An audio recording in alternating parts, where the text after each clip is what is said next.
Today, I want to talk about setting boundaries for the first time. This is really a journey that can last for a significant few years as you're learning to spot where your boundaries are being overstepped by another or by yourself.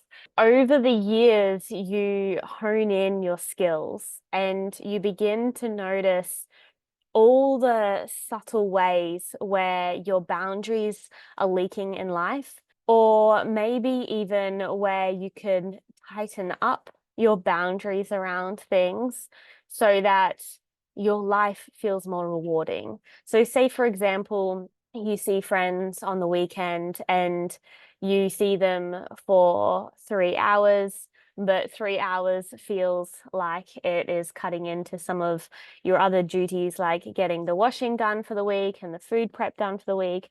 And so you change it to 2 hours and you feel a lot more set up for the week. That is a simple boundary that, as you begin to heal a lot of the difficult boundaries in life, you notice where, okay, I can still continue to fine tune my boundaries in my life, in my relationships, and with my partner, so that I am feeling more fulfilled and alive in life. When you are setting amazing boundaries and you're very tuned into where your line is, then your cup will be so full. You'll feel like you're really honoring the needs of yourself, and this will cause you to not feel depleted in your day-to-day life. So let's go through some feelings that you feel when you start to set boundaries with your partner. This is such an uncomfortable period to go through. When we have been someone that has been easy breezy, has just gone with the flow, will do what is the other person wants. The moment we start to communicate, I don't want that, or that doesn't feel good, or how about this instead? Immediately we start to rock the boat, especially if we are engaging with people that have caused our relationship to succeed because we are boundaryless in this. And so our relationship is succeeding with them because they are feeding off you having no boundaries, being flexible. And as soon as you become a little bit more rigid, then things get difficult. And what I see in this relational dynamic is you can often get yourself into a relationship with someone that is so boundaried, knows exactly what they want, does not want to be disrespected, and they're just quick to set their own boundaries. They are quick to know exactly what they want and they will act on it. And so they're really boundaried and we're boundaryless. And so what happens is we start to set boundaries and they get really uncomfortable. Now they either rise to learn to meet you there through the discomfort and learn this lesson of being less boundaried and allowing people to also have boundaries without feeling disrespectful to them, or these people melt away in your life. And when they melt away in your life, this feels greatly unsettling because what your friends have been up until now and your relationships what has been and worked up until now is no longer going to work in your life. And so there's going to be a real crumbling, and in that crumbling, although you're rising and you're really learning to meet the needs of yourself, it feels that life is falling apart and that you are losing friends or being more difficult, that you're really rocking the boats. And that can cause you to then begin to doubt yourself, where you start to question, well, was it worth it setting that boundary? Because now everything has just become so difficult. I've either lost this person as a friend or a romantic partner, or they've completely withdrawn from me. And these things, although it is understandable that we then doubt our action of, did I go too far?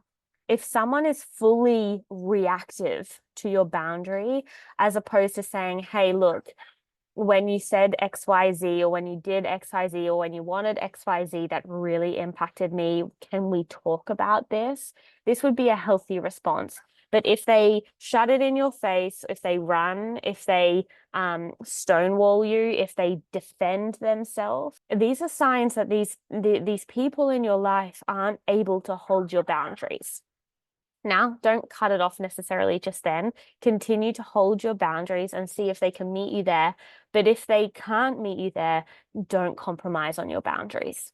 Lastly, I just want to point out the stress and anxiety that comes up. We have this stress and anxiety in our life, and it's probably underlying in your nervous system. When we start to stand up for ourselves, the stress and anxiety becomes really loud because you are essentially unsafe because you're putting yourself on the line and you're putting yourself in a position that could potentially get rejected, judged, dismissed, that they feel that you're too much, you're too difficult, and that it essentially could be slammed in your face. And when that happens, we're only just learning how to set boundaries and to build confidence in boundaries.